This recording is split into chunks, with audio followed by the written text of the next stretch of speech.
नमस्कार दोस्तों, स्वागत है आप लोगों का हमारे YouTube चैनल में। दोस्तों आज हम बात कर रहे हैं रजनी कौशल जी के बारे में, जो कि आजकल सोशल मीडिया में एकदम छाए हुए हैं। रजनी कौशल का जीवन बड़ी कठिनाइयों से गुजरा है। उनके ऊपर भी बहुत तरह की परेशानियां आई थी, लेकिन वो अपने ज़िंदगी से कभी हार नहीं माने। इतने मेहनत करने के बावजूद वो अपने आज इस मुकाम पर पहुँचे हैं। कौशल जी की शादी बहुत ही कठिनाइयों से हुआ है।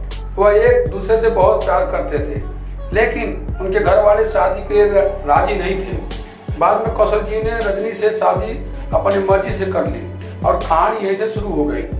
रजनी कौशल को घर से निकाल दिया गया और वो दर बदर ठोकर खाने लगे।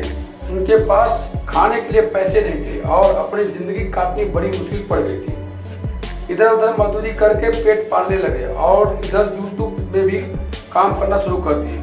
काफ़ी दिन तक ये मसला चलता रहा। अचानक एक दिन इनकी एक वीडियो वायरल हो गई और इनकी किस्मत बदल गई। आज रजनी कौशल लाखों दिलों पर राज करते हैं और आज इनके पास वो चीज़ है जो उनको ज़रूरत है और यूट्यूब पे सबसे आगे भी हैं। ये सब मेहनत का नतीजा है। मेहनत करने वालों की कभी हार नहीं होती। तो दोस्तों वीडियो कैसी लगी कमेंट करके जरूर बताएं और चैनल को सब्सक्राइब जरूर करें। धन्यवाद।